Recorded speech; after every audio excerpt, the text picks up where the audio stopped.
O Instituto de Educação e Saúde de Taquara está apresentando Estudos do Livro de Apocalipse, que está sendo apresentado por Diego Silva.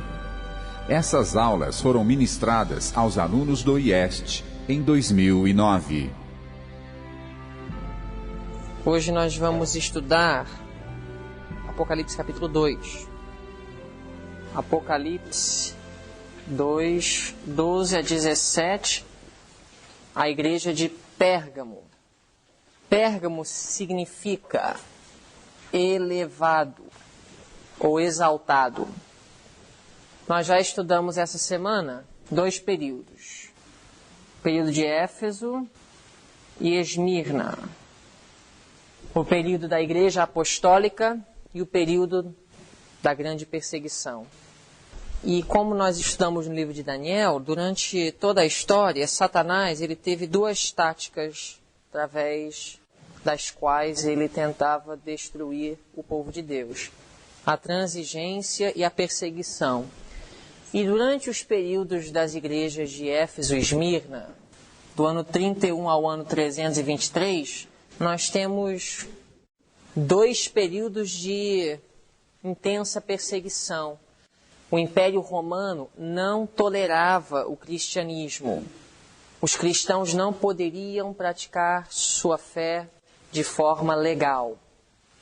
Hoje nós temos alguns países que são muçulmanos e o cristianismo também não tem muito acesso. A China, um país budista que também tem muitas leis que proíbem o cristianismo. Mas, de forma geral, hoje nós vivemos em um período de transigência. A perseguição ela não atinge a maioria dos membros da Igreja de Deus aqui na Terra, mas Satanás está destruindo a Igreja através da transigência. Então, o período de Pérgamo, que é o período da transigência, do ano 323 a 538. Esse é o período no qual a igreja e o Estado se uniu. A igreja passou a depender da força civil para impor suas dogmas. O bispo de Roma não foi instituído como o imperador romano durante esse período. Isso foi a fase de transição. Foi só durante o período de Justiniano que o bispo de Roma foi colocado oficialmente como imperador do mundo ocidente, da Europa. Período da transigência. Lembra quando nós falamos que a verdade ela não precisa do Estado para permanecer? Ela não precisa da força? Ela não precisa de exércitos, ela por si mesma permanece. Quando a igreja ela precisa se valer do Estado para alcançar seus objetivos, é porque ela perdeu o poder de Deus. Assim como, por exemplo, nos dias de Cristo, a igreja precisou de César para destruir a influência de alguém que ela julgava ser uma ameaça ao bem da igreja, Jesus. Ou seja, ela precisou de depender da força do Estado. É porque ela perdeu a força de Deus. Sempre a igreja, quando ela precisa do Estado, é porque ela perdeu o poder de Deus. Então João viu e nós podemos ver como se desenrolou a história da igreja aqui na Terra, de seus dias para frente. Apocalipse capítulo 2, versículo 12. E ao anjo da igreja que está em Pérgamo escreve: isto diz aquele que tem a espada aguda de 2 fios. Nós já descobrimos o que representa a espada aguda de 2 fios. Palavra de Deus. Então Jesus se apresenta como aquele que tem a palavra de Deus. E essa palavra ela é comparada com uma espada aguda de 2 fios que penetra. Então, Jesus se apresenta sempre de uma forma que nos leva a entender um pouco da necessidade daquela época. A palavra de Deus.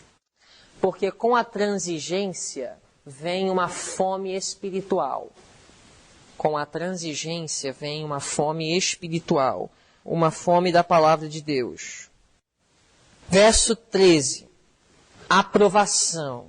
Conheço as tuas obras e onde habitas, que é onde está o trono de Satanás.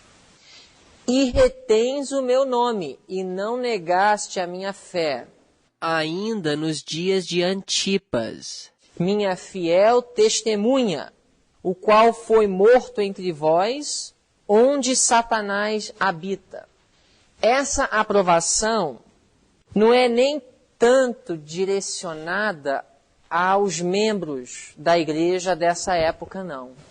É direcionada a um grupo que é representado por um homem chamado Antipas.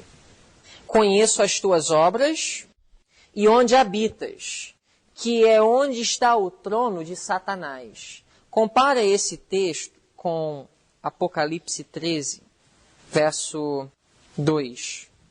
O trono de Satanás.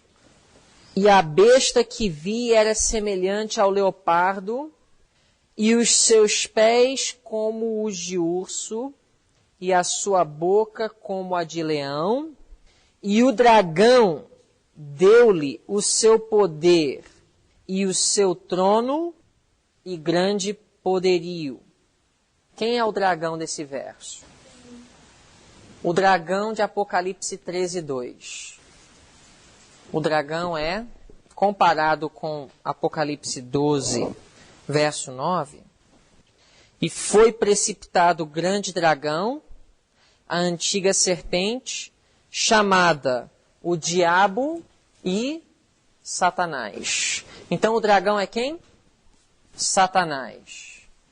E aqui em Apocalipse 13, 2, fala que o dragão deu à besta que subiu do mar o seu quê?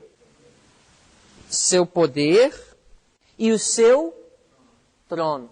Então, Jesus disse à igreja de Pérgamo que ela habita onde? Onde está o trono de Satanás. Mas quem ocupa o trono de Satanás? Baseado em Apocalipse 13, 2. Roma. O trono é equivalente a Roma. E especialmente Roma papal. Vamos voltar a Apocalipse 2. Conheço as tuas obras e onde habitas, que é onde está o trono de Satanás. E quem ocupa o trono de Satanás? A besta que subiu do mar. Roma papal. Então aqui nós vemos, se compararmos os textos, uma clara referência a Roma papal. Ou seja, os cristãos desse período de 323 a 538 estavam vivendo no meio do surgimento de Roma papal. Compara também essa expressão, onde está o trono de Satanás, com a seguinte passagem. 2 de Tessalonicenses 2,4. 2 de Tessalonicenses 2,4. Diz assim: o qual, falando do filho da perdição, o homem do pecado, se opõe e se levanta contra tudo que se chama Deus, ou se adora, de sorte que assentará como Deus no templo de Deus, querendo parecer Deus. Satanás, ele quer ocupar o lugar de Deus. E na tentativa de ser Deus, ele estabelece o seu próprio trono, onde ele recebe a sua adoração. E durante o período da Idade Média, Satanás teve a oportunidade de desfrutar daquilo que ele queria. Deus permitiu que ele ocupasse aqui na terra um trono, uma contrafação da religião verdadeira, que é Roma papal. Continuando, Apocalipse 2, verso 13. Conheço as tuas obras e onde habitas, que é onde está o trono de Satanás, ou seja, Roma. E retens o meu nome. A religião verdadeira, ela não foi abandonada de um dia para o outro. Foi um processo gradual. Uma das primeiras coisas foi a substituição da guarda de sábado para o domingo. A princípio, não era nem que o sábado deixou de ser guardado e domingo o substituiu de forma tão brusca. Domingo foi celebrado por um tempo juntamente com o sábado. E então Constantino, aos poucos, gradualmente veio com a transigência. O imperador romano que se converteu ao cristianismo e depois teve o intuito de unir o Império Romano, trazendo os pagãos e os cristãos juntos sob uma só religião. Se vocês quiserem maiores informações, vocês podem procurar o livro Paganismo Batizado, que relata muito bem a história de como o paganismo se infiltrou dentro da igreja, como as festas pagãs, que já existiam até mesmo antes da vinda de Cristo, conseguiram ter lugar dentro da igreja cristã. A Páscoa, Natal e outras datas, o próprio domingo, como esses elementos pagãos se infiltraram, se estabeleceram dentro da igreja. Apocalipse 2, 13, continuando. E não negaste a minha fé, ainda nos dias de Antipas, minha fiel testemunha, o qual foi morto entre vós, onde Satanás habita. Essa palavra Antipas também é interessante. A palavra anti representa ou significa contra, e paz, pai, ou padre, ou papa. Pode ser traduzido de qualquer forma.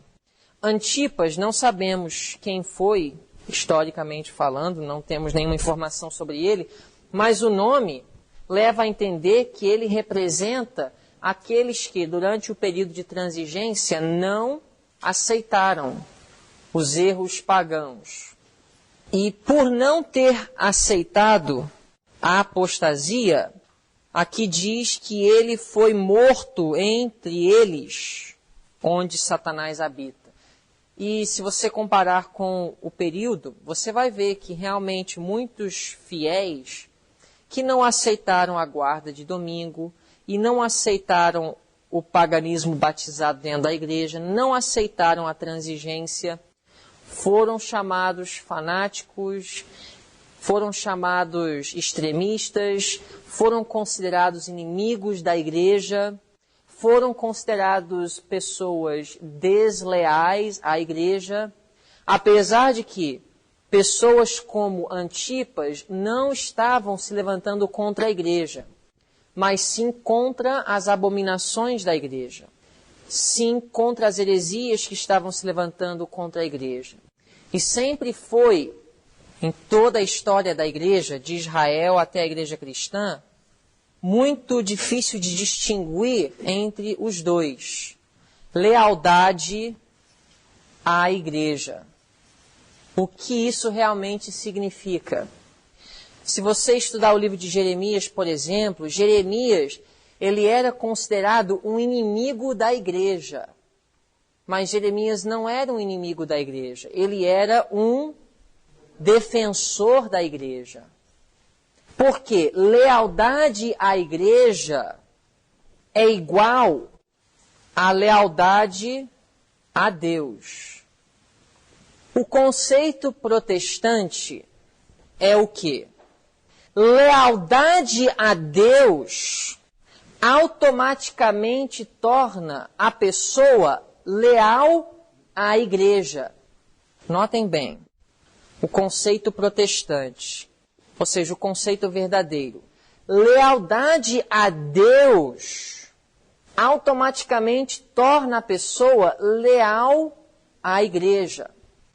E, portanto, deslealdade a Deus automaticamente coloca a pessoa em uma posição de deslealdade à igreja. Mas no período da igreja de Pérgamo, esse quadro foi invertido. Esse quadro foi invertido, assim como nos dias de Jeremias. E no caso, pessoas como Antipas, que protestaram contra as heresias que estavam se infiltrando, foram acusadas de serem desleais à igreja. Por quê? Para essas pessoas que fizeram tais acusações, lealdade à igreja era igual a lealdade à liderança. Isso é o conceito católico. Antipas foi considerado desleal à igreja porque ele protestou contra o bispo de Roma. Ele protestou contra a vinda de Constantino, junto com todos os rituais pagãos que ele apresentou à igreja. Então, por ele ser desleal ao que a liderança queria introduzir na igreja, desleal aos conceitos e à filosofia do bispo de Roma, ele foi então acusado de ser desleal à igreja. Nada novo. Vamos abrir em 1 de Reis, porque esse conceito não é novo, não foi algo novo nos dias de Pérgamo.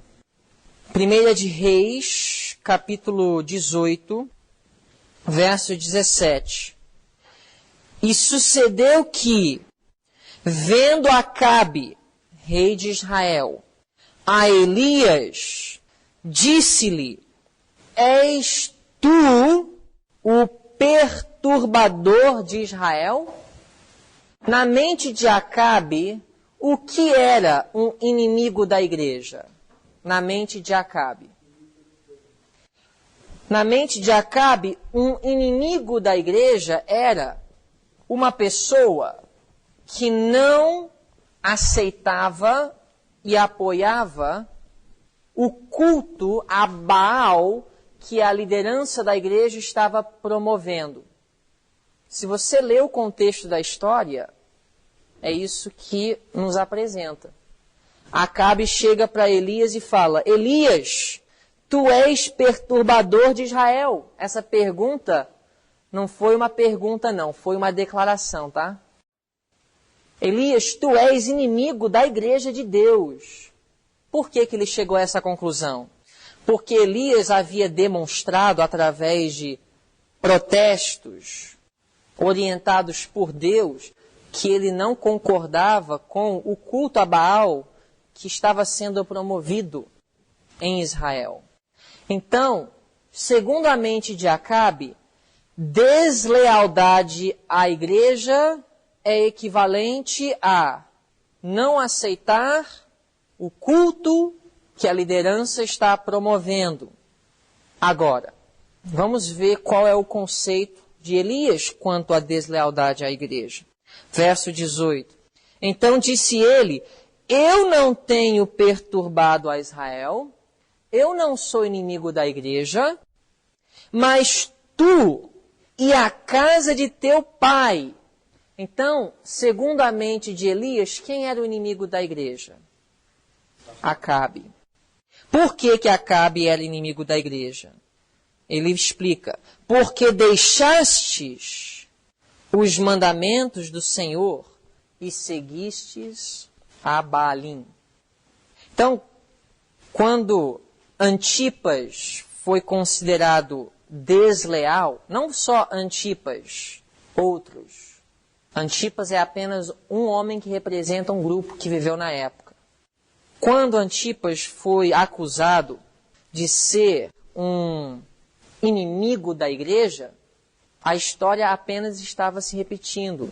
E se hoje alguém levantar a acusação, inimigo da igreja, deslealdade, precisamos entender de que ponto de vista essa pessoa que está levantando tais acusações está abordando. Do ponto de vista de Acabe ou do ponto de vista de Elias. Porque protestar não é equivalente à deslealdade. É outra coisa que hoje nós temos um grande problema. Protestar não é equivalente à deslealdade.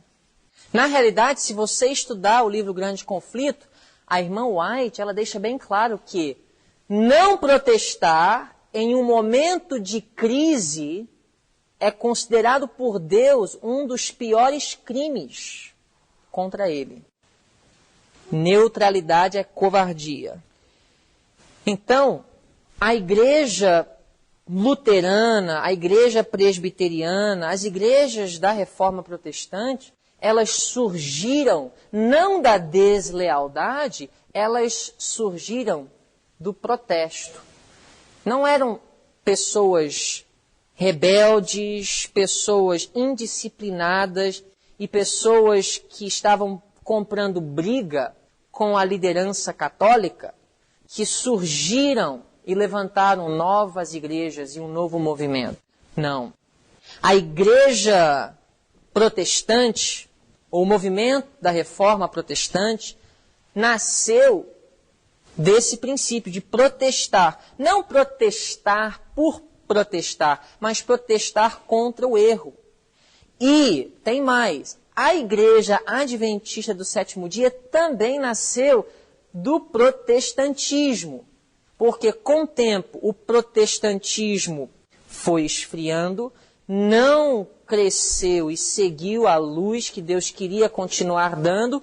Então, os adventistas foram pessoas que se levantaram dentro de suas próprias igrejas, batistas, presbiterianas, luteranas, etc., e falaram, tem coisa errada.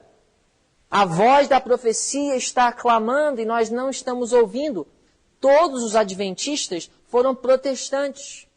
Inclusive Ellen White, sua família, que no final foram excluídas da igreja metodista por terem protestado, quer por palavras ou por atitudes. Porque quando o pastor da igreja da irmã White, quando ela era pequena, disse, não vai ouvir Guilherme Miller, e Ellen White, sua família, foram ouvir Guilherme Miller, a igreja metodista considerou isso um ato de rebeldia. E por isso a família White foi excluída. Mas aquilo era o quê? Lealdade ou deslealdade? Segundo a definição de Elias, isso é lealdade. Por quê? Eles estavam seguindo a luz de Deus. Então aquele protesto não foi deslealdade a Deus e, portanto, não poderia ser deslealdade à igreja. Então, nossa igreja ela surgiu desse princípio de protestantismo. E Antipas eram protestantes.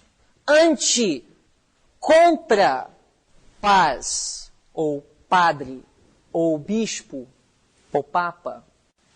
E ele representa o grupo dessa época que não aceitou a guarda do domingo, não aceitou o paganismo que infiltrou na igreja e, portanto, foram consideradas essas pessoas inimigas. Daí surgiu os valdenses, os huguenotes, os albigenses. A igreja no deserto surgiu dos Antipas, da época da igreja de Pérgamo. Ok, vamos voltar a Apocalipse 2.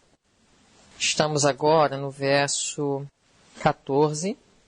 Nós acabamos de falar de Antipas. Antipas foi o motivo da aprovação desse período. Se não fosse por Antipas, talvez essa igreja não teria nenhuma aprovação. Será que tem uma igreja que não recebeu aprovação dentre as 7? Se você estudar as 7 igrejas, só uma, Laodiceia. Será que Laodiceia não vai ter Antipas? Isaías capítulo 1 fala assim: se o Senhor dos Exércitos não tivesse deixado um remanescente, Israel seria como Sodoma e Gomorra. Isaías 1:9. Antipas foi o motivo da aprovação desse período. Foi nesse período escuro e terrível, na época, na história da igreja, de alegria, que deu uma pequena sombra de luz. No verso 14, nós temos algumas poucas coisas contra Pérgamo. Jesus vai abordar. Mas algumas poucas coisas tenho contra ti, porque tem lá os que seguem a doutrina de Balaão, o qual ensinava a Balaque a lançar tropeços diante dos filhos de Israel, para que comessem dos sacrifícios da idolatria e fornicassem. Aqui nós temos duas personagens bíblicas mencionadas: Balaão e Balaque. Historicamente, quem eram essas pessoas? Balaque, rei dos Moabitas, rei de Moabe. Balaão, profeta de Deus. Isso aqui não precisa nem adivinhar muito para descobrir o que isso representa. Aqui nós temos Balaão, profeta de Deus, um líder religioso, e Balaque, um rei moabita, pagão. Interessantemente, Balaque, alguém sabe o que representa esse nome? Desolador. Desolador. Vamos aprender um pouco acerca de Balaão. Primeiro, Balaão ensinou Balaque a lançar tropeços diante dos filhos de Israel. Isso nós lemos aqui no verso 14. Parece que Balaão desejava amaldiçoar Israel por causa da rica recompensa que Balaque lhe oferecera se tal fizesse. Balaque se sentia ameaçado pela presença dos israelitas. Balaque, ele sabia que Deus havia operado milagres pelo seu povo, na saída do Egito, na travessia do Mar Vermelho. Tudo aquilo ficou bem conhecido. Então Balaque, sentindo essa ameaça, ele se uniu com Balaão, um profeta do Deus de Israel, oferecendo-lhe vantagens temporais para que ele conduzisse o povo de Deus a cair. Quem conhece a história do período de Pérgamo, não preciso nem entrar em detalhes, para mostrar o cumprimento e como realmente essa representação de Balaque, Balaão, se encaixa perfeitamente com o que aconteceu nesse período histórico. Porque Constantino era um rei, um imperador pagão, que se sentiu ameaçado pela desunião de seu reino entre os cristãos e os pagãos. Satanás, obviamente, operando por trás, vendo o crescimento do cristianismo, não gostou, e então fez com que Constantino se unisse com os líderes religiosos da igreja, oferecendo-lhes vantagens temporais, e assim essa união da igreja com o Estado causou a queda, o tropeço de Israel espiritual. Vocês acompanharam isso? Isso é muito importante. Mas não lhe sendo permitido pelo Senhor amaldiçoá-lo, resolveu realizar essencialmente o mesmo, embora de um modo diferente. Aconselhou Balaque a seduzir os israelitas, por meio das mulheres de Moabe, a participarem na celebração dos ritos da idolatria e em todas as licenciosidades que os acompanhavam. O plano surtiu efeito. As abominações da idolatria espalharam-se pelo acampamento de Israel, a maldição de Deus foi atraída pelos seus pecados e morreram 24.000 pessoas. Vamos abrir rapidinho no livro de Daniel, capítulo 8, falando do chifre pequeno.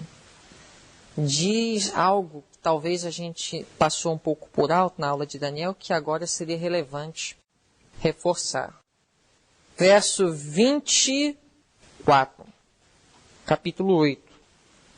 E se fortalecerá o seu poder, mas não pela sua própria força, e destruirá maravilhosamente, e prosperará, e fará o que lhes aprouver, e destruirá os poderosos e o povo santo. E pelo seu entendimento também fará prosperar o engano na sua mão. E no seu coração se engrandecerá. E destruirá muitos que vivem em quê? Segurança. E se levantará contra o príncipe dos príncipes, mas sem mão será quebrado. Também compara isso com Daniel capítulo 11, falando sobre o levantamento do chifre pequeno, o papado, a abominação desoladora, poder que se levantou no período de Pérgamo. Olha só o que diz no verso 32. E aos violadores da aliança, ele com que? Lisonjas perverterá. Mas o povo que conhece ao seu Deus se tornará forte e fará proezas. No período de Pérgamo, como foi representado o povo que conhece o seu Deus? Quem representou o povo? Antipas. Agora, quem representa, no período de Pérgamo, os violadores da aliança? Balaão. Aos violadores da aliança, ele, com lisonjas, perverterá. Não podemos esquecer do fato de que o que levou a igreja de Roma, uma igreja pura, santa, leal a Deus, porque nos dias de Paulo, quando ele escreveu aos romanos, ele estava escrevendo à igreja católica romana apostólica? Não, ele estava escrevendo à igreja de Roma. O que levou a igreja de Roma à apostasia no quarto século, nos dias de Constantino? Lisonjas, atrações a vantagens temporais. Anotem isso, porque vocês precisam entender como a apostasia ela se desenvolve numa igreja. Isso aconteceu com Balaão. Balaão era um profeta de Deus. Balaque, usado pelo inimigo, um rei pagão, o atraiu através de vantagens temporais oferecidas. E ele foi o instrumento usado por Satanás a conduzir a queda de Israel. Está registrado em Números capítulo 25. O que causa a queda da igreja é a prosperidade temporal. Dinheiro. Dinheiro gira em torno da apostasia. Fama e boa reputação. Tudo isso é usado pelo inimigo a trazer apostasia espiritual. Vamos abrir, por exemplo, no livro de Números, capítulo 25. Números 25, 1 a 3. Aqui nós temos a queda de Israel pela sedução de Balaão. E Israel deteve-se em Sitim e o povo começou a prostituir-se com as filhas dos moabitas. Elas convidaram o povo aos sacrifícios dos seus deuses.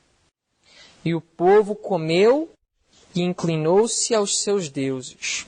Juntando-se, pois, Israel a Baal-peor, a ira do Senhor se acendeu contra Israel.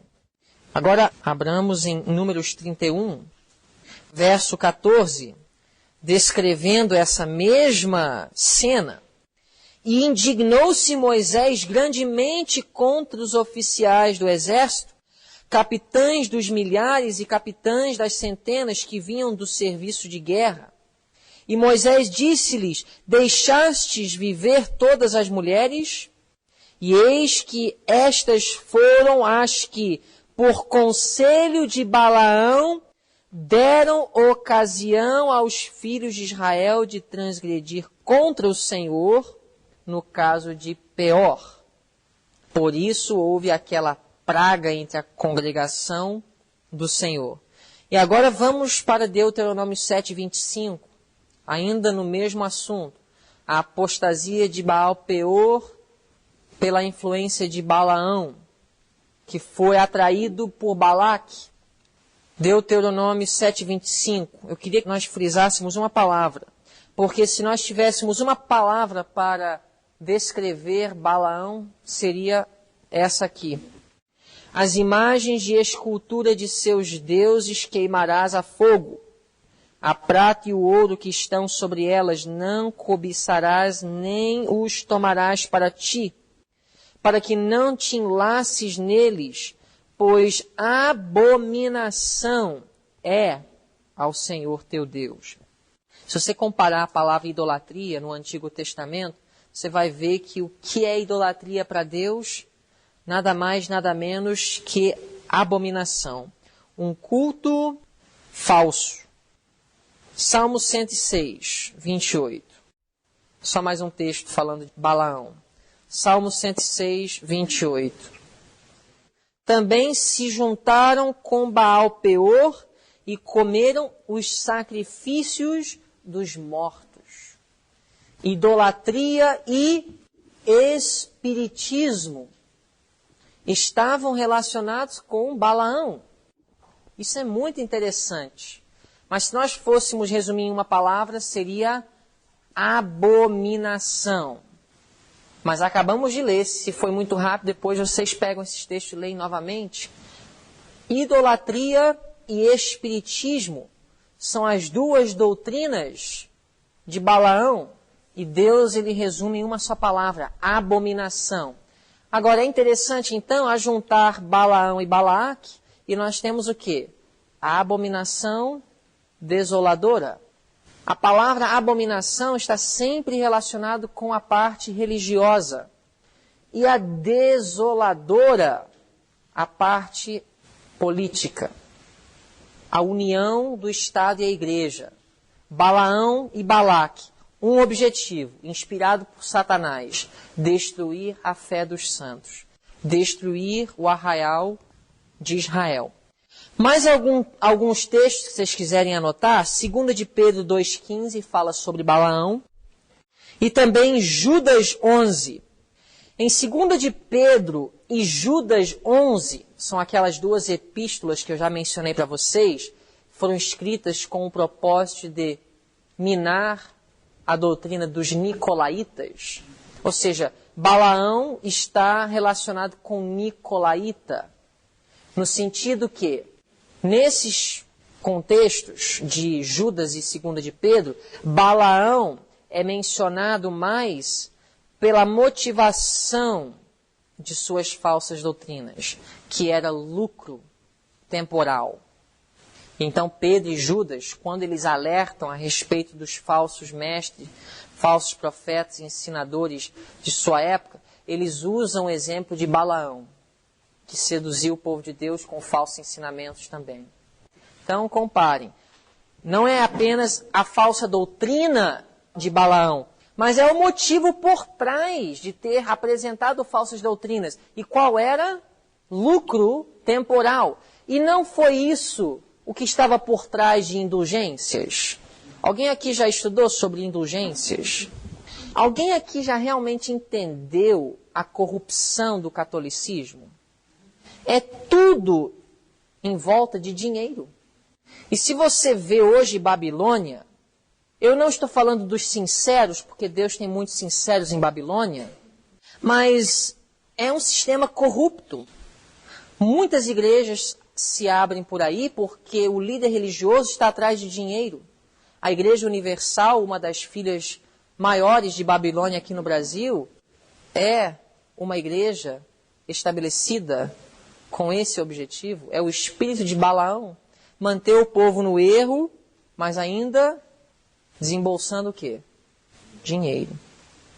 É o rio Eufrates. É a corrente de vida desses homens corruptos que não amam a verdade, não receberam o chamado de Deus para serem pastores do rebanho, mas sugam as ovelhas de tudo que tem. Isso é muito profundo. É muito profundo.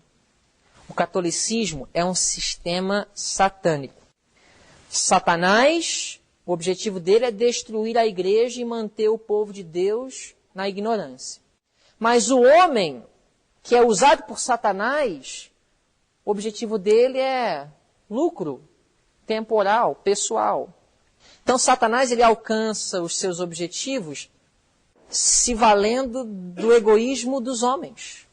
Então esses sistemas religiosos que não são de Deus, é muito profundo o que está por trás. Por isso que Deus fala, sai dela, povo meu. O povo de Deus está lá dentro. Mas existem homens que muitos estão conscientes. Balaão não era inocente, não. Ele era um homem consciente do que ele estava fazendo. Ele estava fazendo aquilo para quê? Lucro pessoal. Mas ele sabia a verdade, conhecia e estava voluntariamente, conscientemente enganando o povo. E hoje existe isso, lamentavelmente, dentro da nossa igreja. Homens que conhecem a verdade, querem manter o povo na ignorância.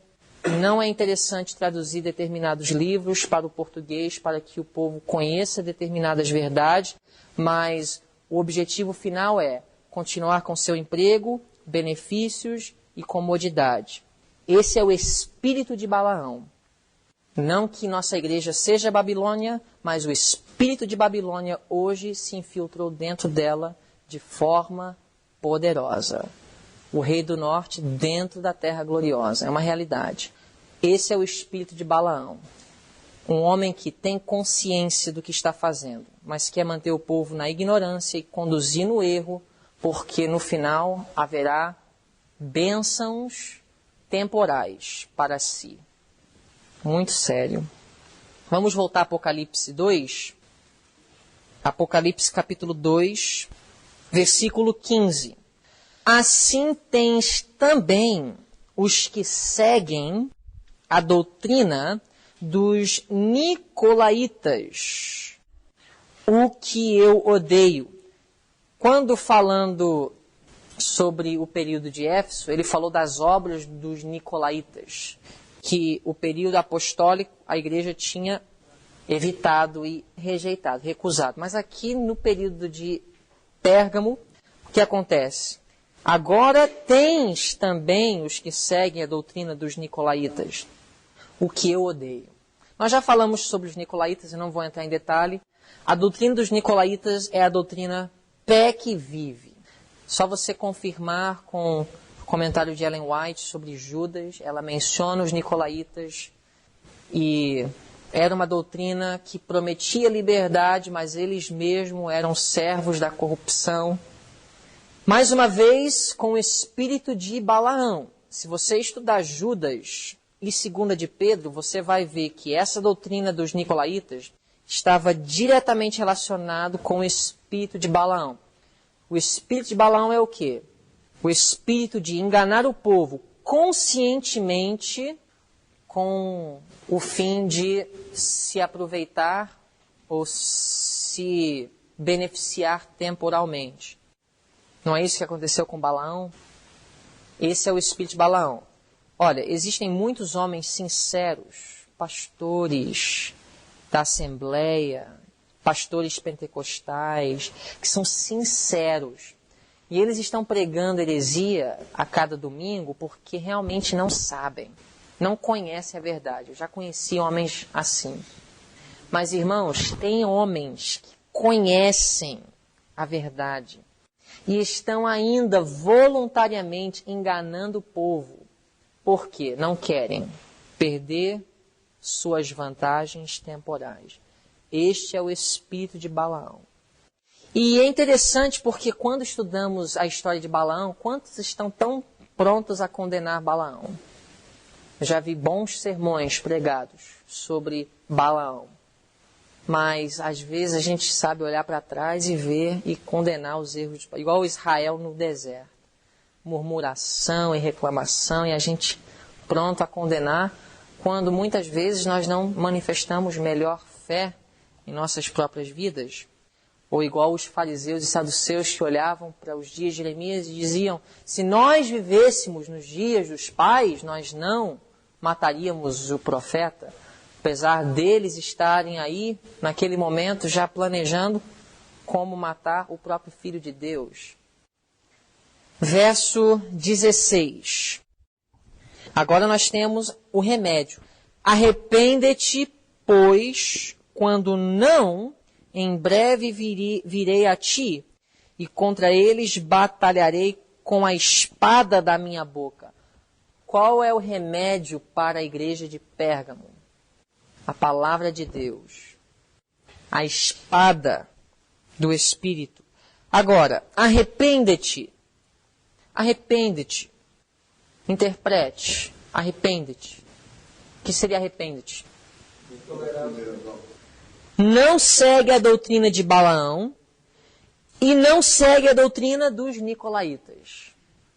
Abandone, recuse, rejeite. Okay? Isso é arrepende-te. No contexto da igreja de Pérgamo. Verso 17, para concluir, que nós temos a promessa. Quem tem ouvidos, ouça o que o Espírito diz às igrejas. Ao que vencer. Vencer o quê? A doutrina de Balaão, a doutrina dos nicolaítas. Ou, podemos dizer o seguinte, ao que manifestar o espírito de quem? Antipas. Vencer no período de apostasia e imoralidade e queda espiritual é se levantar com o espírito de quem? Antipas. Hoje nós estamos vivendo em um período de quê? Perseguição ou transigência? Deus espera de nós um espírito protestante, um espírito equilibrado, um espírito manso, humilde e corajoso. Lembra, falando de Daniel, o que fez com que ele tivesse o favor dos homens e de Deus? Quais eram as duas coisas? Provérbios 3. Benignidade e que mais? Lealdade. Não sei se essa é a palavra, mas está em Provérbios 3. Benignidade e fidelidade. Duas coisas que devem andar junto. O espírito protestante não é agressivo, não se irrita, não desrespeita. É um perfeito equilíbrio de coragem e mansidão. Os dois podem andar juntos, sim. Pode. Deve. Apocalipse 2, verso 17. Quem tem ouvidos, ouça o que o Espírito diz às igrejas.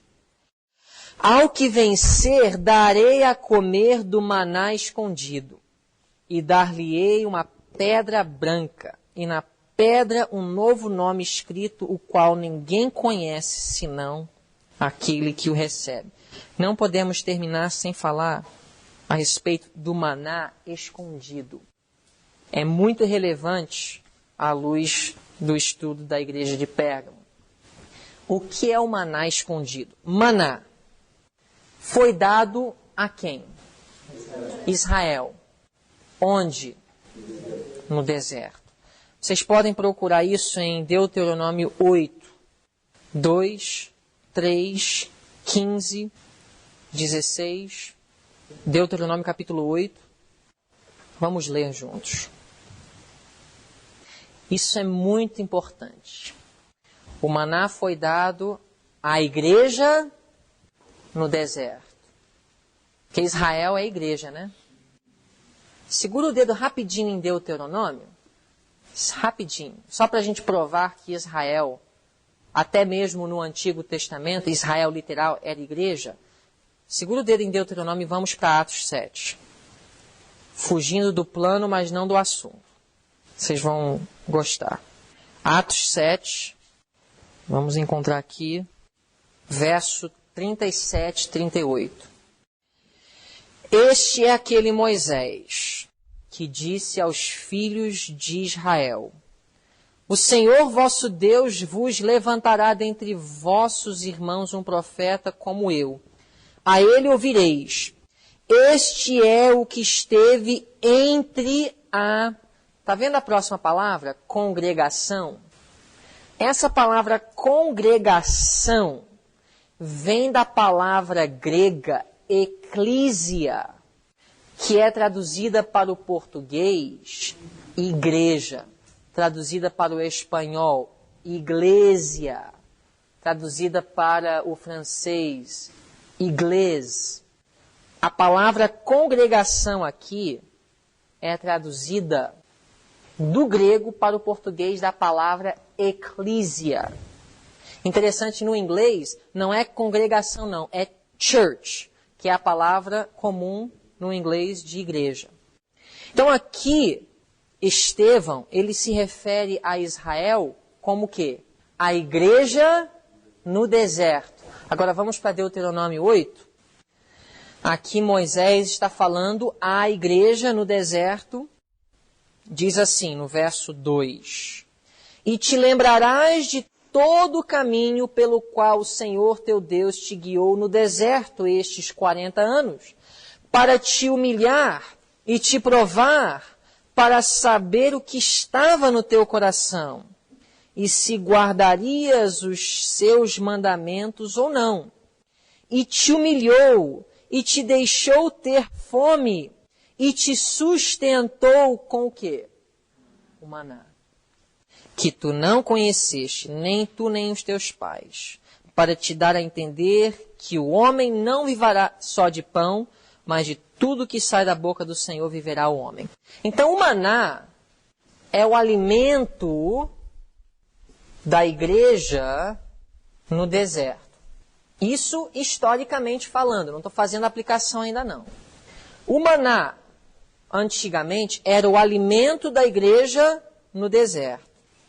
O maná escondido no Apocalipse seria o quê? O alimento espiritual de Israel espiritual, a igreja no deserto. Só que aqui nós temos uma outra palavra. Não é só maná, é maná o quê? Escondido. Por favor, na Bíblia, no Antigo Testamento, nós conhecemos algum pão escondido? Algum pão, alguma comida escondida que foi dada à igreja? Foi dada à igreja durante um período de 3 anos e meio. Exatamente. Vamos abrir em 1 de Reis 18:4. 1 de Reis 18:4. Porque aqui em Apocalipse 2, na promessa à igreja de Pérgamo, nós temos uma promessa que tem 2 coisas. Os fiéis, os que vencerem, vão receber o maná escondido. Não é só maná. Se tivesse só falado maná, aí tudo bem. Alimento para a igreja no deserto. Mas é o maná escondido. Então nós temos que procurar algum lugar no Antigo Testamento que tem um alimento escondido para o povo de Deus. Verso 4. Porque sucedeu que, destruindo Jezabel, e quando estudarmos a igreja de Tiatira, nós vamos entender o que Jezabel representa. em Apocalipse 2, porque Jezabel é mencionada. Sucedeu que, destruindo Jezabel os profetas do Senhor, Obadias tomou 100 profetas e de 50 em 50 o escondeu numa cova e os sustentou com o quê? Pão e água.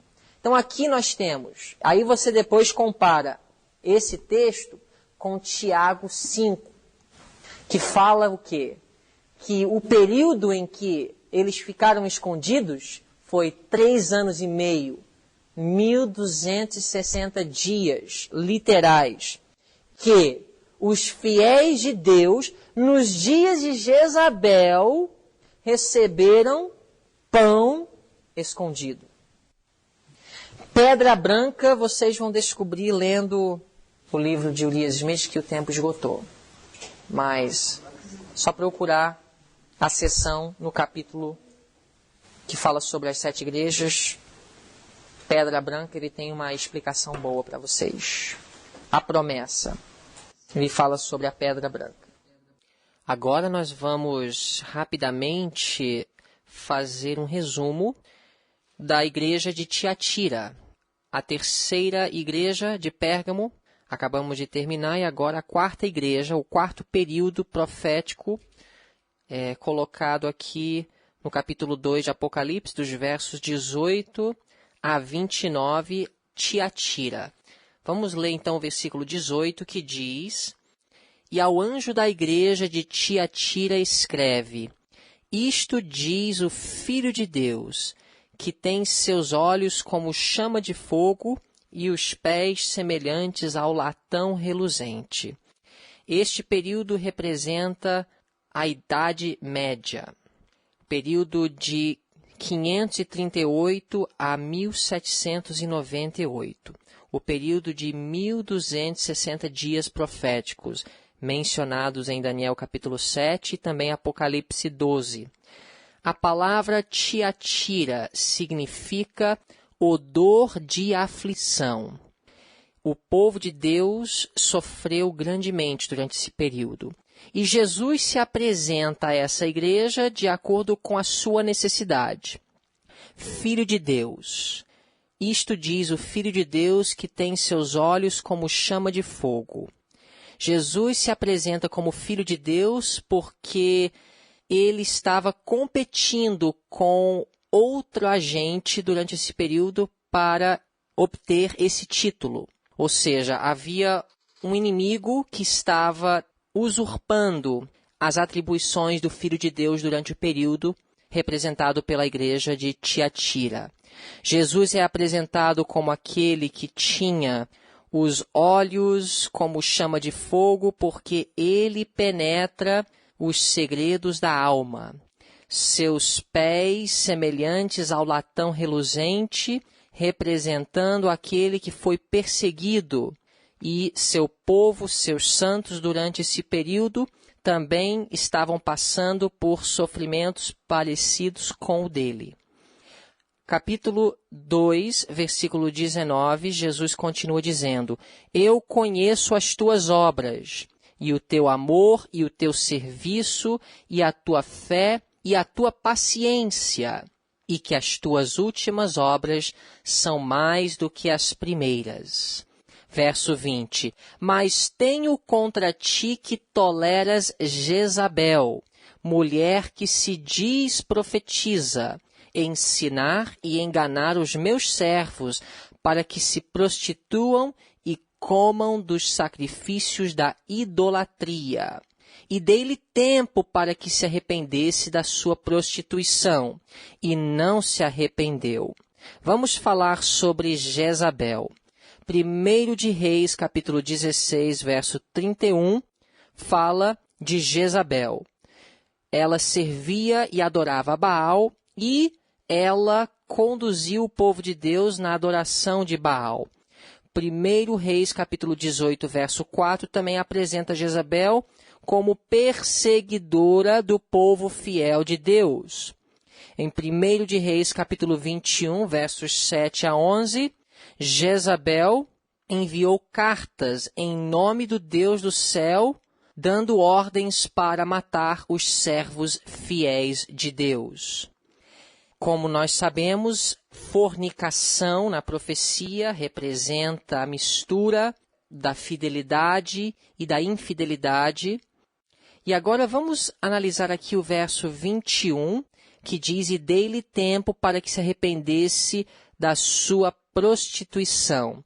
Tiago, capítulo 5, verso 17, fala, em Tiago, capítulo 5, verso 17...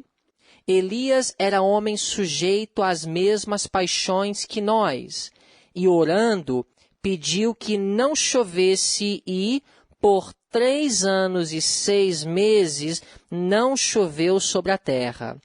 Vocês devem lembrar da história de como Deus trouxe uma seca sobre a terra de Israel, nos dias em que o culto a Baal havia sido introduzido por Jezabel na igreja de Deus. E Deus, em sua misericórdia, trouxe uma seca, e essa seca durou 3 anos e meio. Então, esse espaço de tempo que foi dado a Jezabel, mencionado aqui em Apocalipse capítulo 2, é um período de 3 anos e meio. Então, podemos entender que esse período de 3 anos e meio, no contexto de Apocalipse capítulo 2, está se referindo aos 3 anos e meios proféticos, ou seja, 1.260 dias proféticos ou 1.260 anos literais, nos quais o povo de Deus estava sob a perseguição e o controle de Jezabel, a prostituta, que uniu a adoração falsa à adoração verdadeira durante esse período. Muito bem, o resto do capítulo fala sobre o trabalho de Jezabel durante esse período de 1.260 dias proféticos, e no verso 26 vem a promessa de Jesus: "E ao que vencer e guardar até ao fim as minhas obras, eu lhe darei poder sobre as nações, e com vara de ferro as regerá. E serão quebradas como vasos de oleiro, como também recebi de meu Pai. E dar-lhe-ei a estrela da manhã. Quem tem ouvidos, ouça o que o Espírito diz às igrejas." O IEST está comprometido em fornecer mensagens relevantes como essas gratuitamente, a fim de cooperar com Deus no avanço de seu reino. Para ouvir mais sermões e palestras como essa, acesse nosso site www.istrj.org.